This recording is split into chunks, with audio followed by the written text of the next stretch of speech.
नमस्कार मित्रों, मैं महाराज कुमार गुप्ता दक्ष स्टडी परिवार में आपको स्वागत है। बिहार बीपीएससी म्यूजिक टीचर के लिए अति महत्वपूर्ण प्रश्न लेकर के आए हैं। वीडियो को अंतिम समय तक जरूर देखें। और एक अति आवश्यक सूचना आपके पास लेकर के आए हैं कि बहुत सारे लोग व्हाट्सएप पर जिनको हम पीडीएफ भेजे हैं उनका स्टेटमेंट है कि सर आंसर भी साथ में दे दीजिए। आंसर नहीं देने के पीछे बहुत बड़ा आपके फायदेमंद का रीजन छुपा हुआ है। यदि हम आंसर आपको दे देते हैं तब ढंग से उसको पढ़िएगा नहीं, एक बार में खाली देख करके बस डिलीट मार दीजिएगा या भूल जाइएगा। परंतु यदि आपके पास सिर्फ यदि पीडीएफ है तो आप मेरा वीडियो बार बार देख करके उसको आप नोट करने की कोशिश करिएगा, क्योंकि आपके पास तो आंसर है नहीं। अब आंसर हम यूट्यूब में बतला रहे हैं, तो आप क्या कीजिए कि जो पीडीएफ आपके पास गया है उस पीडीएफ का आप यूट्यूब खोल करके, मेरा यूट्यूब का सीरियल नंबर, जैसे देखिए अभी 4 नंबर पढ़ा रहे हैं, ठीक है, तो 4 नंबर यदि आपके पास यदि पीडीएफ गया है तब 4 नंबर का वीडियो देखिएगा। तो इससे फायदा आपको ये कि आंसर आप खुद से नोट कर लीजिएगा या फिर यूट्यूब के कमेंट बॉक्स में दीजिएगा, या क्वेश्चन लिख करके खुद यदि आप मान लिया जाए कि ये यदि आंसर लिख लेते हैं तो आपको 100% याद हो जाएगा। इसलिए आज का पहला प्रश्न आपका बच्चों कि ब्रह्मा ताल में कितनी विभाग होते हैं। ब्रह्मा ताल में कितनी विभाग होते हैं? तो ए नंबर आपका ऑप्शन है 14, बी नंबर आपका ऑप्शन बच्चों 28, सी नंबर आपका ऑप्शन है 12 और डी नंबर आपका ऑप्शन है 15। इसमें से आंसर आपका क्या होगा? हम ऑप्शन आपको इसलिए थोड़ा सा गैपिंग करके देते हैं ताकि आप क्वेश्चन को लिख सकें, और जब आंसर बताएं तो आंसर को आप नोट कर लीजिए, या फिर यूट्यूब के कमेंट बॉक्स में यदि आप आंसर लिखते हैं बार बार तो आपको बहुत ज्यादा फायदा होने वाला है। जो क्वेश्चन को आप यूट्यूब के कमेंट बॉक्स में लिख दीजिएगा सही आंसर, वो आपको लिखते वक्त 100% याद हो जाएगा। इसलिए इसका आंसर है बच्चों ए नंबर। इसका आंसर क्या है? ए नंबर। अर्थात कहने का मतलब है कि ब्रह्मा ताल में कितनी विभाग होते हैं, तो क्या कितना आंसर है? 14। ब्रह्मा ताल में कितने विभाग होते हैं? 14। नेक्स्ट प्रश्न ध्यान दीजिएगा कि बसंत ताल में कितनी मात्राएं होती है। बसंत ताल में कितनी मात्राएं होती है? ए में आपका आंसर है बच्चों 5, बी में आपका आंसर है 10, सी में है 9 और डी में आपका है 15। तो इसका आंसर हो जाएगा बच्चों सी नंबर। सी कहने का मतलब है कि 9, अर्थात बसंत ताल में कितनी मात्राएं होती है, तो कितना टिक आउट करिए एग्जाम में आप? 9 आपको टिक आउट कर देना है। बसंत ताल में कितनी मात्राएं होती है? 9। बसंत ताल में कितनी मात्राएं होती है? 9 मतलब। नेक्स्ट प्रश्न पर ध्यान दीजिएगा कि 4 प्लस 4 प्लस 4 प्लस 4 के विभाग के ताल का नाम बताएं। अर्थात 4 प्लस 4 प्लस 4 प्लस 4 के विभाग में किस ताल का प्रयोग किया गया है? ए में आपका आंसर है जुप ताल, बी में है एक ताल और सी में आपका पंजाबी ताल और डी में आपका इनमें से कोई नहीं। तो इसका आंसर हो जाएगा बच्चों सी नंबर। सी कहने का मतलब है कि पंजाबी ताल। क्या आंसर हो जाएगा? पंजाबी ताल। इस प्रकार ध्यान दीजिएगा नेक्स्ट प्रश्न पर कि 5 plus 3 plus 5 plus 2 plus 3 plus 4 विभाग से ताल का नाम बताएं। मतलब जो 5 नंबर पर, 2 नंबर पर, 3 प्लस 4 विभाग में जिस ताल का प्रयोग होता है उस ताल का आप नाम बताएं। तो 5 का ऑप्शन बच्चों ए में आपको है दीपचंदी, बी में है धमार और सी में आपका है एक ताल और डी में आपका है इनमें से कोई नहीं। तो इसका आंसर हो जाएगा बच्चों 5 का आपको बी नंबर। क्या हो जाएगा? बी कहने का मतलब है कि धमार। अर्थात 5 प्लस 2 प्लस 3 प्लस 4 विभाग से ताल का नाम बताएं। तो क्या आंसर हो जाएगा? धमार ताल। नेक्स्ट प्रश्न मित्रों कि तबले की पूड़ी बनाने के लिए किस जानवर की खाल का प्रयोग किया जाता है? जो तबला का जो पूड़ी होता है उसको बनाने के लिए किस जानवर के खाल का प्रयोग किया जाता है? तो ए में आपका ऑप्शन है बच्चों गाय, बी में आपको बैल की खाल, और सी में आपका है बकरी की खाल, और डी में इनमें से कोई नहीं। तो इसका आंसर हो जाएगा बच्चों सी नंबर। आंसर क्या हो जाएगा? C number. अर्थात तबले की पूड़ी बनाने के लिए किस जानवर के खाल का प्रयोग किया जाता है? तो क्या आप एग्जाम में टिक आउट करिएगा? बकरी की खाल। फिर से ध्यान दीजिए, तबले की पूड़ी बनाने के लिए किस जानवर की खाल का प्रयोग किया जाता है? तो बकरी की खाल। नेक्स्ट प्रश्न है कि तबले की स्याही किन चीजों से तैयार की जाती है? तबले की जो स्याही किन चीजों से तैयार की जाती है? तो ए में आपका ऑप्शन बच्चों तांबा चूर्ण, काली अस्थि तथा दंत चूर्ण, ठीक है, दाल चूर्ण, ठीक है। बी में आपका ऑप्शन है लौह चूर्ण, कोयला तथा पक्का चावल। सी में आपका है उपरोक्त दोनों, और डी में इनमें से कोई नहीं। तो ये आपके एग्जाम के लिए बीपीएससी म्यूजिक टीचर के लिए अति महत्वपूर्ण प्रश्न है बच्चों। इस प्रकार इसका आंसर हो जाएगा लोहे का चूर्ण, कोयले का चूर्ण और पक्का चावल। अर्थात कहने का मतलब है कि इसका आंसर हो जाएगा बी नंबर। अर्थात तबले की स्याही किन चीज से तैयार की जाती है? तो लोहे के चूर्ण से, कोयला के चूर्ण से तथा पक्का चावल का चूर्ण बना करके इसके स्याही तैयार किए जाते हैं। नेक्स्ट प्रश्न है कि तबले की पुड़ी में चमड़े की कितनी परत होती है? जो तबला की जो पुड़ी होती है उसमें कितने परत होती है? ए में आपका ऑप्शन है 2, बी में है 3, सी में है 4 और डी में है 5। इस प्रकार बच्चों इसका आंसर आपको हो गया बी नंबर। आंसर क्या है? बी। बी कहने का मतलब है कि तबले की पुड़ी में चमड़े की कितनी परत होती है? तो 3। कितना टिक आउट करिएगा? 3। अर्थात तबले की पुड़ी में चमड़े की कितनी परत होती है? तो क्या टिक आउट करके आइएगा? 3। तबले की जो पुड़ी होती है उसमें चमड़े की कितनी परत होती है? तो 3। नेक्स्ट प्रश्न ध्यान दीजिएगा, जिस तरह से हम एक क्वेश्चन को बार बार रिपीट कर रहे हैं उसे आप भी रिपीट करने की कोशिश करें तो निश्चित है कि आपको याद हो जाएगा। ध्यान दीजिएगा, तबले पर दोनों हाथ से बजाने वाले वर्ण कौन सा है? तबले पर दोनों हाथ से बजाने वाला वर्ण कौन सा है? ए में है क, बी में है ग, और सी में है धी, और डी में है न। इसका आंसर हो जाएगा बच्चों सी नंबर। आंसर क्या हो जाएगा? सी। सी कहने का मतलब है कि धी। अर्थात तबले पर दोनों हाथों से बजाने वाले वर्ण को क्या बोला जाता है? धी। कौन सा वर्ण है? तो धी है।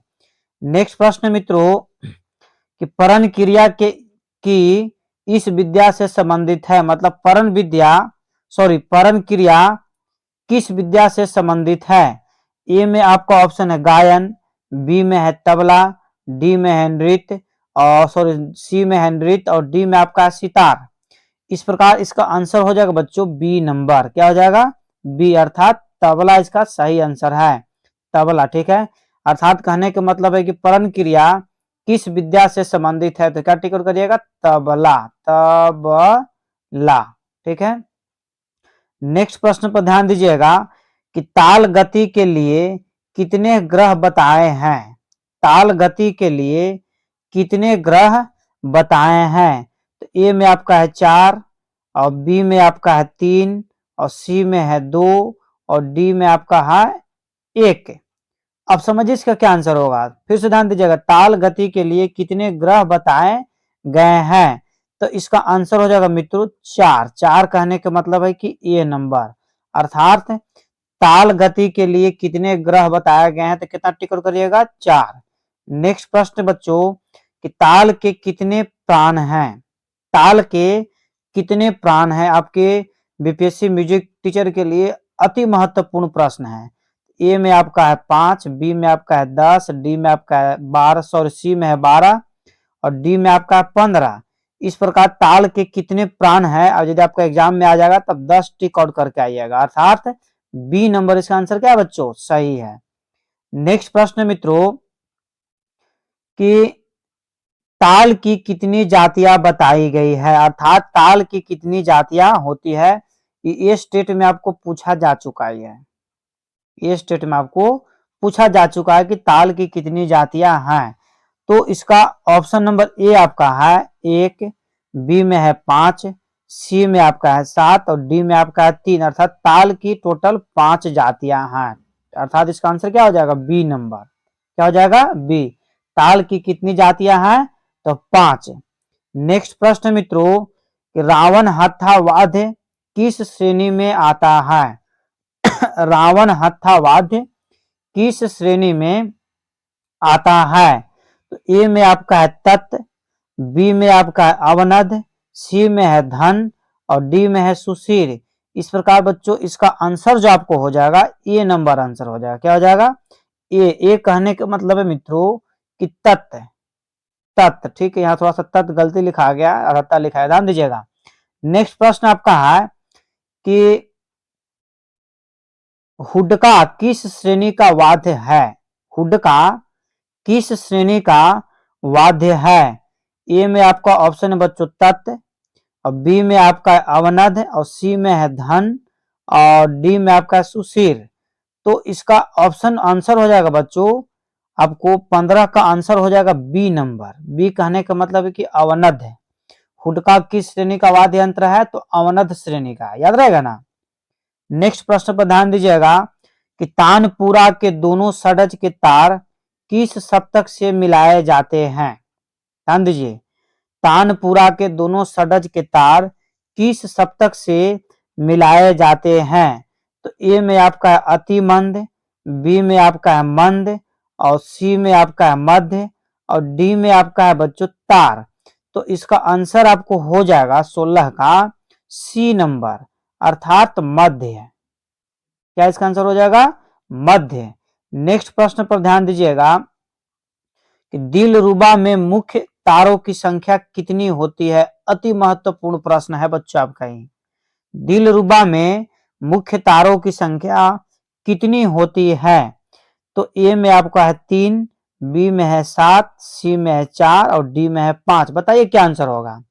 दिलरुबा में मुख्य तारों की संख्या कितनी होती है? तो 17 का आपको हो जाएगा सी नंबर, अर्थात 4।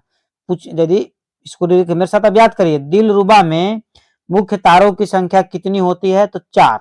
दिलरुबा में मुख्य तारों की संख्या कितनी होती है? 4। नेक्स्ट प्रश्न पर ध्यान दीजिएगा कि वायलिन में कितने तार होते हैं? वायलिन में कितने तार होते हैं? ए में आपको है 4, बी में है 6 और सी में आपका है 7 और डी में आपका है 5। ठीक है बच्चों, तो वायलिन में कितने तार होते हैं? तो 4। और दिलरुबा में मुख्य तार कितने थे? देखिए दिलरुबा में मुख्य तार कितने हैं? तो 4 ही है। और वायलिन में कितने तार हैं? तो 4 ही है। कोई दिक्कत है? अब देखिएगा नेक्स्ट प्रश्न पर ध्यान दीजिए। सितार में बाज का तार किस स्वर से मिलाया जाता है? सितार में बाज का तार किस स्वर से मिलाया जाता है? ए में बच्चों आपका ऑप्शन है मध्यम, डी में आपका ऑप्शन है पंचम, और सी में आपका ऑप्शन है मंद्र मध्यम, और डी में आपका ऑप्शन है मंद्र पंचम। इसका आंसर हो जाएगा बच्चों डी नंबर। डी कहने का मतलब है कि मंद्र पंचम। ठीक है। नेक्स्ट प्रश्न पर आप ध्यान दीजिएगा कि सितार में चिंकारी का तार कहाँ मिलाया जाता है? सितार में चिंकारी का तार कहाँ मिलाया जाता है?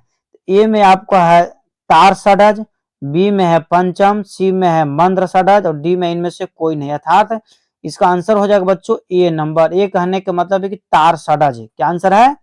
तार षड्ज। नेक्स्ट प्रश्न आपका है कि अचल सितार में कितने पर्दे होते हैं? अचल सितार में कितने पर्दे होते हैं? तो ए में आपका ऑप्शन है 18, बी में आपका ऑप्शन है 24, सी में है 21 और डी में है 19।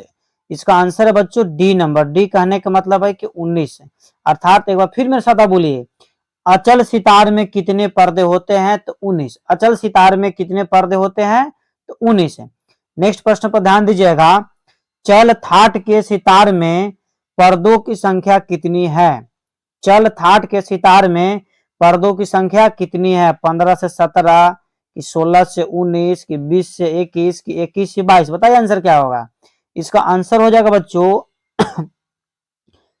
इसका आंसर है बी नंबर, अर्थात 16 से 19। 16 से 19 अर्थात चल थाट के सितारों में पर्दों की संख्या कितनी होती है? तो क्या टिक करिएगा 16 से 19। मेरा आंसर सही है। नेक्स्ट प्रश्न बच्चों कि ब्रह्मा बीना में तारों की संख्या कितनी है? ब्रह्मा बीना में तारों की संख्या कितनी है?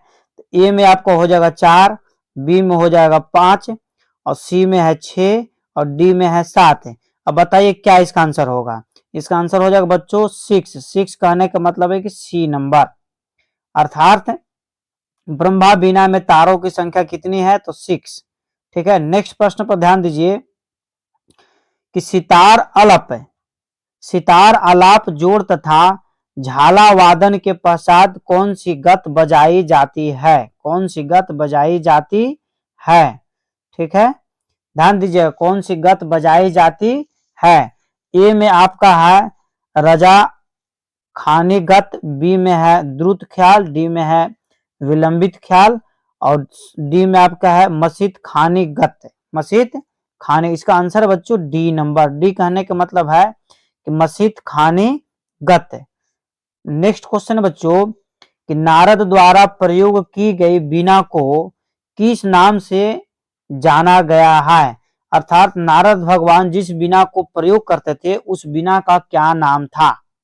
ठीक है, ए नंबर में बच्चों है विपनाची, बी नंबर में है महती बीना, सी में है घोषिका और डी में इनमें से कोई नहीं। बताइए क्या आंसर होगा, क्योंकि आपके एग्जाम के लिए महत्वपूर्ण प्रश्न है कि नारद द्वारा प्रयोग की गई बीना को किस नाम से जाना जाता है या किस नाम से जाना गया है? तो इसका आंसर बच्चों हो जाएगा बी नंबर। बी कहने का मतलब है कि महती बीना, महती बीना। नेक्स्ट प्रश्न है कि निम्न में से किस वाद्य को गज से बजाया जाता है? अर्थात निम्न में से कौन सा ऐसा वाद्य है? देखिए ध्यान दीजिए, वाद्य यहाँ पर गलत लिखा गया है, वाद्य है।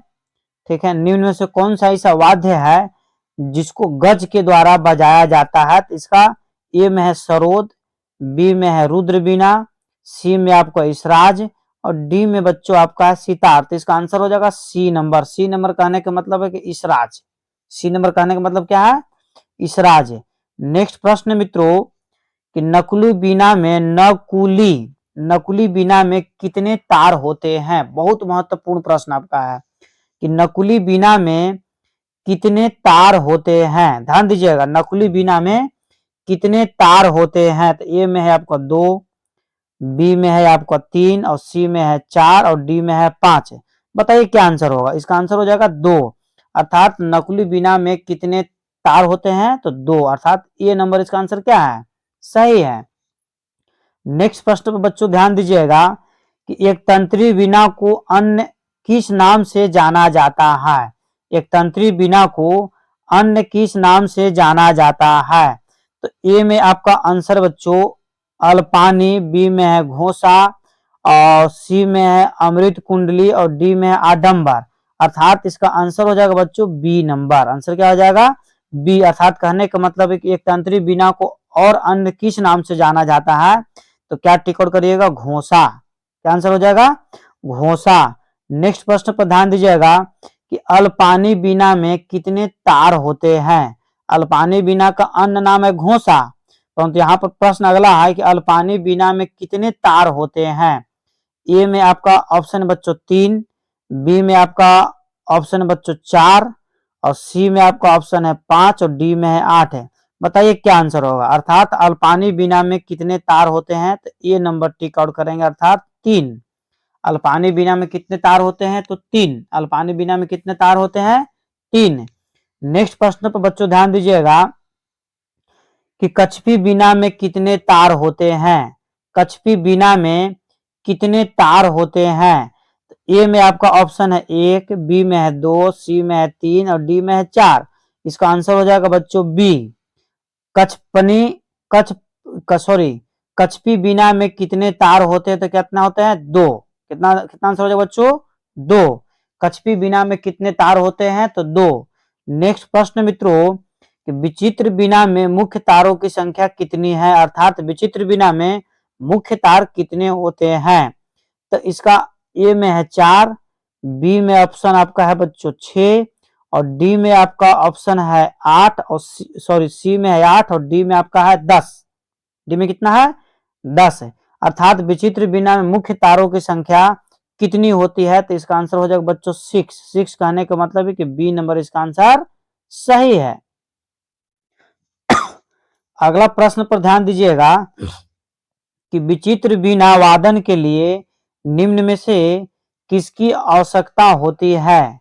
विचित्र बीना वादन के लिए निम्न में से किसकी आवश्यकता होती है।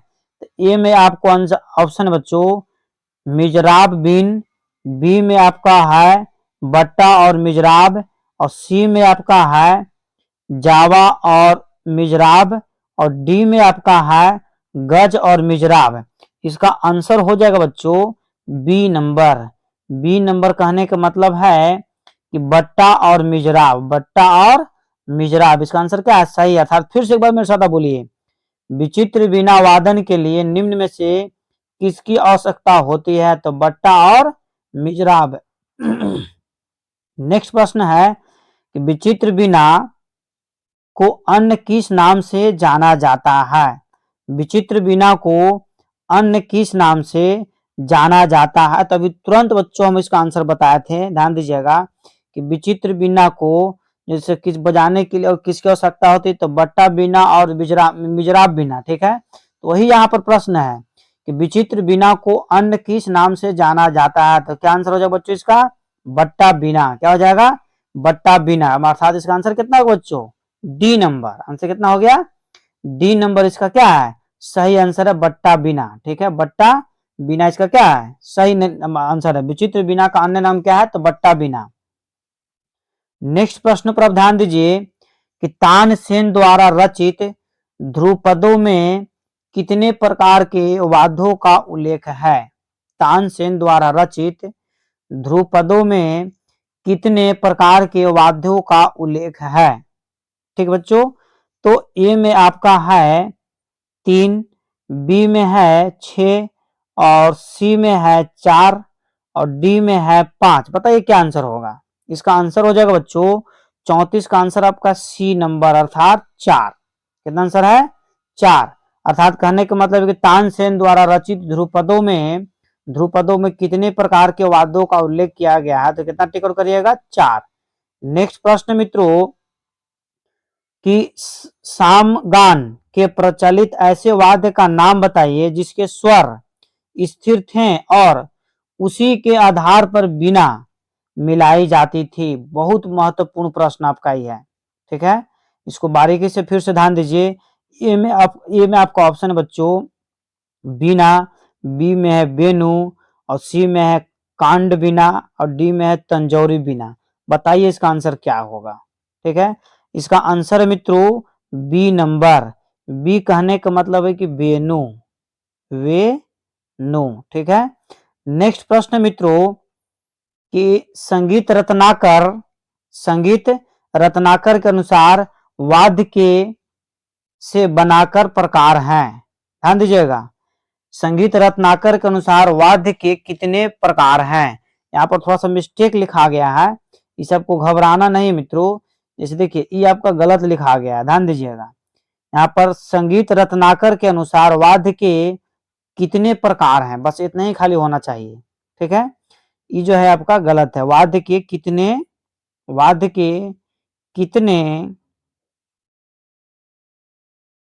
प्रकार हैं। वाद्य के कितने प्रकार, मतलब संगीत रत्नाकर के अनुसार वाद्य के कितने प्रकार हैं।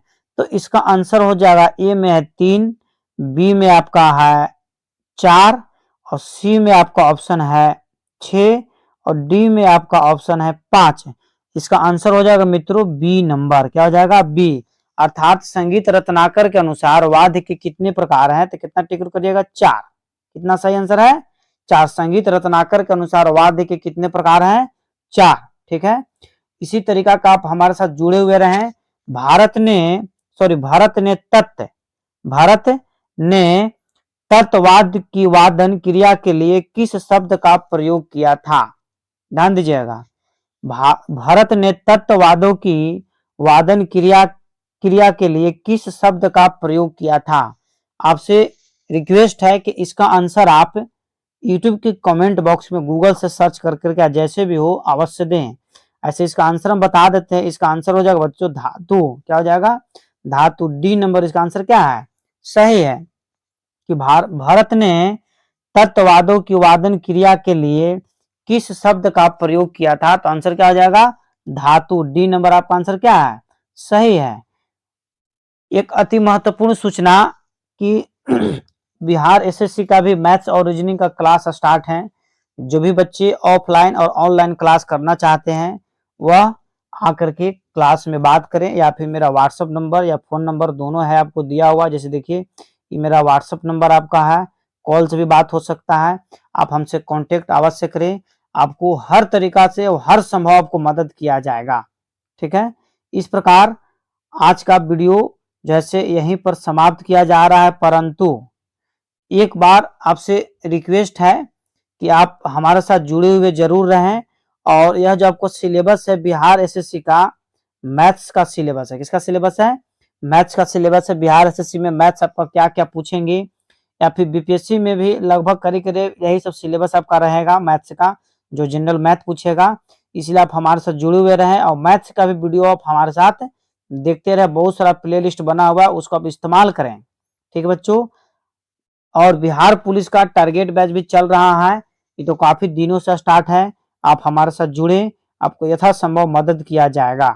ठीक है मित्रों, और कहने का मतलब है कि यदि आप मैथ सच में पढ़ाना चाहते हैं तो एक मेरा बोर्ड मास का वीडियो अपलोड किया हुआ है, उसको आप बारीकी से जरूर देख लें। जब तक आपका बोर्ड मास क्लियर नहीं रहेगा तब तक आप मैथ्स का क्वेश्चन सही से और बारीकी तरीका से मित्रों नहीं बना सकते हैं।